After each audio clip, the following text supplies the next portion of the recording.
Təsəvvür elə ki, 4 il universitetdə oxuyursan, sonra da süni intellekt işini əlinə alır.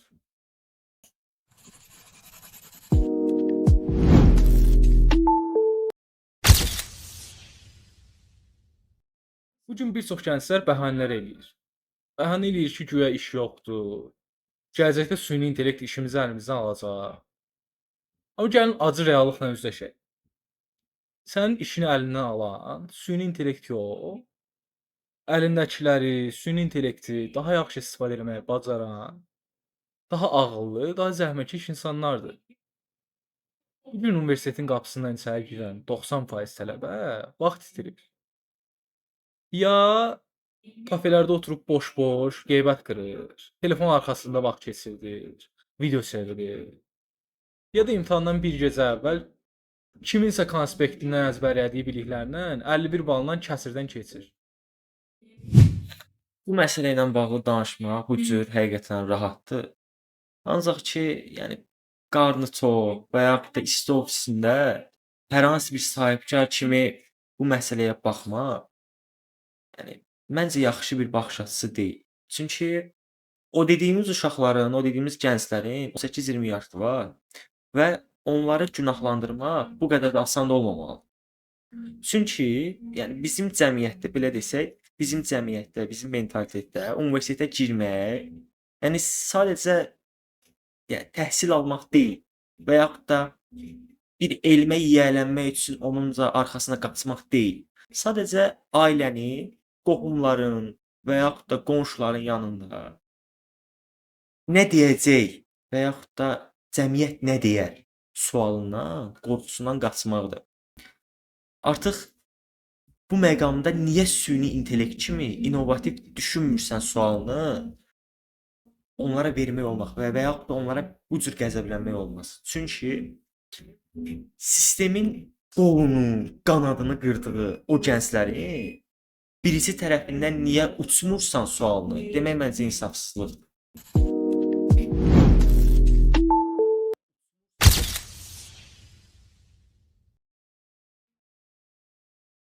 Bir baxımdan düz deyirsiniz, amma belə deyək də, 4 il universitet oxuyan gənclər alacağı diplomu bir VIP bilet kimi görürlər.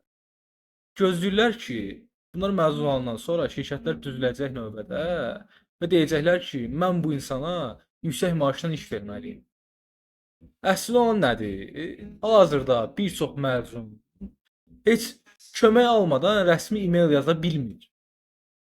Sən 4 il öyrəndiyin nəzəriyyəni, teorik bilgiləri, hansı işdən əlavə bilikləri də yiyələnməyibsənsə, 4 saniyəyə bir süni intellekt daha yaxşısını həyata keçirə bilir, daha yaxşısını yaza bilir, daha yaxşısını eləyə bilir. Onda sən texnologiyanı günahlandırmamalısan. Günahkar sənin özünsən, sənin tənbəlliyindir. Bu yerdə qarşında iki seçim var. Ya 4 il sadəcə teorik bilgilər, nəzəriyyə oxumadan əsl biliklərə yiyələnəcəksən, öz üstündə inkişaf eləyəcəksən. Ya da ki, ağlayacaqsan ki, dayım yoxdur. Nə bilim, iş yoxdur. Bacarmıram. Bu iki seçimi belə qoymaq, bu dəqiqə çox rahatlıqla deyə bilərik. Ancaq ki, tələbənin öz yaşam xərcləri var. O yaşam xərclərini ödəsin. Tələbə imtahanlardan keçməyə hazırlaşsın. O dediyimiz teorik bilgilərdə artıq o tələbə sistem qurulduğu üçün, o imtahanı vermək üçün belə o teorik bilgiləri məcburi əzbərləməlidir. Biz burada özlü inkişafdan bəhs edirik. Amma o zamanı o tələbə özünə ayırmaq üçün burada bir məqam yaranmalıdır axı. Yəni o məqam nə ola bilər? Tələbələrin hamısının boş vaxtı var. Əsas məsələ boş vaxtın olmamağı deyil. O vaxtı idarə edə bilmədikləri. Tələbənin sosial həyatı da olmalıdır, təhsil həyatı da olmalıdır, özünü inkişaf elətdirəcək vaxtı da olmalıdır. Tələbə sadəcə olaraq sosial şəbəkəyə ayırdığı vaxtı, kafelərdə oturduğu vaxtı gedib öz inkişafına ayırsa, müəyyən bir hissəsi. Bunda uğurlu ola bilər. Mən bir sahibkaram. Yeni məzun olan bir tələbə gəlir mənim yanıma. Deyir ki, məni işə götür. Amma mən onun görəcəyi işi 20 dollarlıq bir AI-ya gördürə bilirəm, xərcimi optimallaşdıra bilirəm və mənim rəqib şirkətlərim hal-hazırda bunu eləyirsə, xərcləri optimallaşdırırsa, daha keyfiyyətli işi saniyələr ərzində gördürə bilirsə, mənim bunu eləməməyim məni rəqabətdən geri salır. Mən tələbəyə yüksək maaş verim və gözləyim ki, tələbə bir işi 3 gün eləyəcək. Amma süni intellekt $20, aylıq $20. Tələbənin 3 gün eləyəcəyi işi 3 dəqiqə eləyə bilir. Deməli mən süni intellekt seçməyim məntiqlidir də. Tələbənin yeni məzun olan insanı seçməyim məntiqli deyil.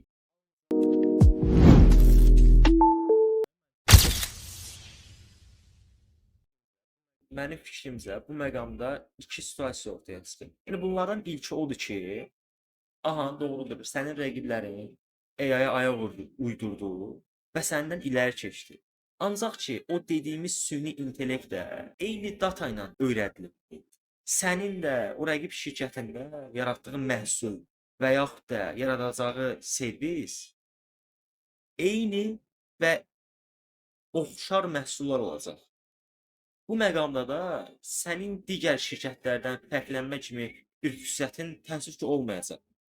Deyəlim ki, vəziyyət budur və yaxud da bunu qoyduq kənara, sən fərqləndin. Çünki şirkətləri fərqləndirən əsas məsələ də orada çalışan innovativ və yenilikçi insanlardır. Zaten insanı insan eləyən xüsusiyyət də odur.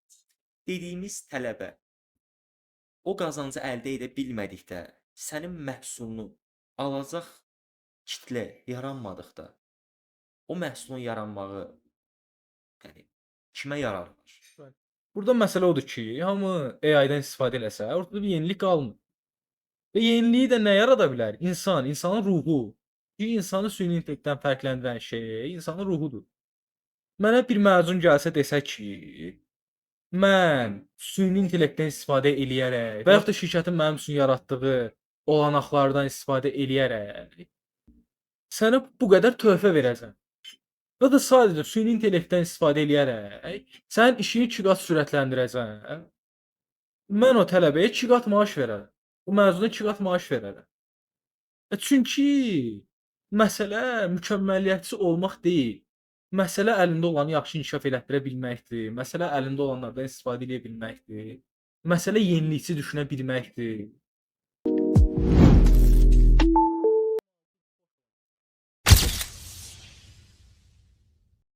O zaman indiki vəziyyətdə bizim tələbələrə ən böyük məsləhətimiz məncə soft skill'lar üzərinə ola bilər. Yumşaq bacarıqlar dediyimiz artıq onları süni intellektdən fərqləndirən əsas xüsusiyyətlər olacaq. Çünki indiki dövrdə artıq süni intellekt bizdən 100 qat tezdir. Bizim öyrənə biləcəyimiz bilikləri demək olar ki, hər birini bilir və bizdən də yaxşıdır.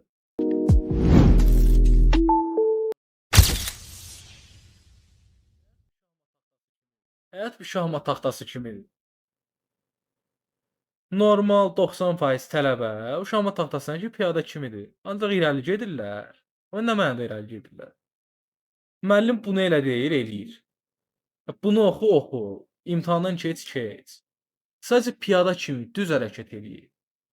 Amma indiki dövrdə fərqlənmək istəyirsənsə, gərək vəzir olasan. Machiavelli kimi strateji qərar alasan. Özünü inkişaf elətdirəsən, yeri gələndə hiyləgərlik eləyəsən, rəqiblərindən fərqlənəsən. O xüsusiyyətlərin olsun. Machiavelli'dən bəhs edirsən, əla. Ancaq ki, mən sənə Maslow'dan bəhs eləmək istəyirəm. Çünki Maslow'un ehtiyaclar piramidasına baxsaq, yəni inanıram ki, bilirsən. Yəni bir insan əgər azdırsa və təhlükəsizliyi yoxdursa, onda biz fəlsəfədən və yaxud da nə bilim strategiyadan, incəsənətdən bəhs eləyə də bilmərik. Ondan bunu gözləyə də bilmərik. Sən gedib hər hansısa bir rayondan, qəsəbədən gələn, kirayə pulunu ödəməkdə belə çətinlik çəkən, gecələri ofisiant işləyən, avtobusda ayaq üstə mürgüləyən tələbəyə sən gedib deyə bilmərsən ki, Machiavelli kimi stratejik gedişləri et və yaxud da Machiavelli kimi özünü doğrult, vəzir ol. Biz hər hansı bir tələbəyə Machiavelli ol deməyimiz məncə çətindir. Bəhanələr. Bax Dostoyevski. Dostoyevski borc içində boğulur. Küçədə yatırdı. Amma bu borclar, bu çətinliklər onun kitab yazmağına mane olmadı. Əksinə, onu motive elədi ki, motivasiya verdi ki, şah əsərlər yaratsın.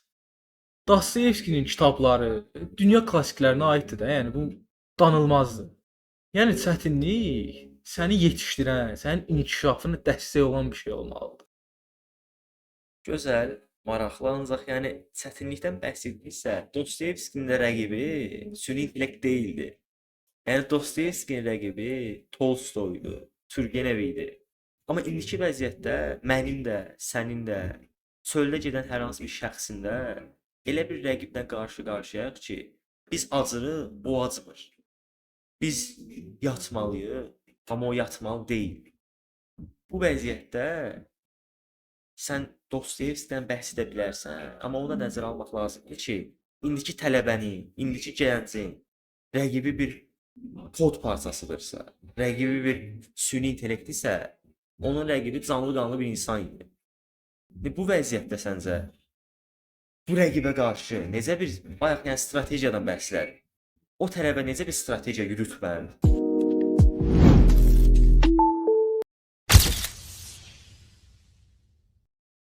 Bizi fərqləndirən tək şey ruhdur. Ruh.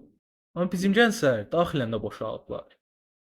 Bizim gənclər evə gəlib Beethovenə qulaq asmırlar, Kantın fizikasını oxumurlar, robot kimi yaşayırlar, TikTokda video kaydırırlar. Hep bildiyin robotlaşırlar. Sonra da robot bizim işimizi əlimizdən almağa çalışanda təəccüblü reaksiya verirlər. Çünki amma süni intellektdə o cür biz rəqabəti təsvir görə bilməyəcəyik və biz insan olaraq da o emosionallığı bizə keçirdə bilmirsə, heç bir zaman bir insanla bir robotun rəqabətini sevmək kimi bir bacarığımız məncə inkişaf etdirməyəcək. Təbii ki də bunu bəlkə də 10 ilə, 100 ilə evrimləşərik. Emosionallığımız və yaxud da nəyə güləcəyimiz, nəyə mizah səviyyəmizin dəyişəcəyi süni intellektlə birlikdə dəyişə bilər. Ancaq ki, mən inanmıram ki, son illərdə bunun dəyişəcəyi mən gözləntilərim arasında yoxdur. Bəli, insan həmişə insandır, insanın həmişə şüuru var, insanın həmişə hissləri var, emosiyaları var. Biz emosiyalarımızdan təcrid olsaq, insanlığımızı da itirərik.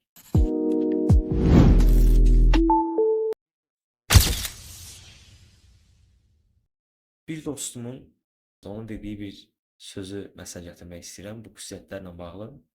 İnsanın dırnağı ilə insanın gözü demək olar ki, eyni DNT-dən yaranır. Ancaq bizim düşdüyümüz ətraf mühit o DNT-ni ya dırnağa çevirir, ya da bizə baxış açısı yaradan gözə çevirir. Və bizim qərarlarımızda bizi ya dırnaq edəcək, ya da ki, innovativ bir baxış açısına sahib bir göz retinası eləyəcək. Bu seçim də əlbəttə ki, bizdən asılıdır. Yəni burada biz dediyimiz kimi tənbəllikdən bəhs edirik. Mən inanıram ki, gənclik və yaxud da tələbələr tənbəl deyil. Doğrudur, o qorxu hissi var, çünki biz bir robotla yarışırıq. Ancaq ki, o tənbəlliyi, o qorxunu, o kaygını geriyə qoyub işə başlamaq lazım. Düzdür. Bizim fikirlərimiz bu nöqtədə kəsişir. Mənim dediyim kimi, sadəcə 4 il nəzəri biliklərə yiyələməmək lazımdır. Özünü inkişaf elətdirmək lazımdır. Və qatıla bilərsən təlimlərə. Tələbələr üçün bir çox aktivitetlər var da. Qatıla bilərsən, sosiallaşa bilərsən, yarışlara qatıl, yeni insanlarla tanış ol, uğurlu insanların söhbətlərini dinlə, Sosiallaşmaq, yəni bu sosiallaş. sosiallaşmaq çox var. Vaxtını sadəcə kitaba başını döyərək də keçirtmə. Sadəcə TikTokda vaxt itirərək də keçirtmə. Sosiallaş, hər şey balanslı işlət. Gündə 20 saat roman oxusan, Don Kişot kimi bir şey olarsan. Gündə 20 saat süni intellektlə məşğul olsan, Gemini və GPT olarsan. Ona görə də yəni həyatda həqiqətən bu balansı, tarazlığı saxlamaq lazımdır. Bu isə yenə dediyimiz, bəhs etdiyimiz soft skilllərdən asılı gəlir ki, zamanımızı düzgün bölgüləmək bu məqamda çox vacibdir. İnsan kimi, hətta üst insan kimi yaşayaq. Gəl yekun qərarı izləyicilərə verək. Mən deyirəm ki, əgər sənin 4 il oxuduğun universitetdən öyrəndiyin bilikləri $20 AI saniyələr içində verirsə, bunun günahkarı sənin özünsən. Sənin tənbəlliyindir, yetərli qədər çalışmamalıdır. Sistem pisdir, imkanım yoxdur, daydayım yoxdur. Bu tip bəhanələri gətirib ağlamaq əvəzinə Machiavelli kimi strateji qərarlar verməlisən. Yeri gələndə, yeri gəldiyi kimi davranmalısan. Mən sizə deyirəm ki, dostlar, bu vəhşi kapitalizmin gəldiyi ən iyrənc nöqtədir. Gənclərimizi bu rəqabət maşınının dişləri arasına ata bilmərik məncə. Çünki onlar tənbəl deyillər. Köhnəlmiş təhsil sisteminin və bəziləri kimi sadəcə pulu, xərcə düşən egoistlərin qurbanıdırlar. Çünki əgər bir cəmiyyət o gənclərə şans vermirsə, o cəmiyyətin təəssüf ki, gələcəyi yoxdur. İndi söz tamamilə sizdədir. Şərhlərdə görüşək, görək kim hansı cəbhədədir. Görək bu ölkədə reallığı qəbul eləyib, sistemi əzib keçənlər daha çoxdur, yoxsa ədaləti və insanlığı qoruyanlar. Sağ olun.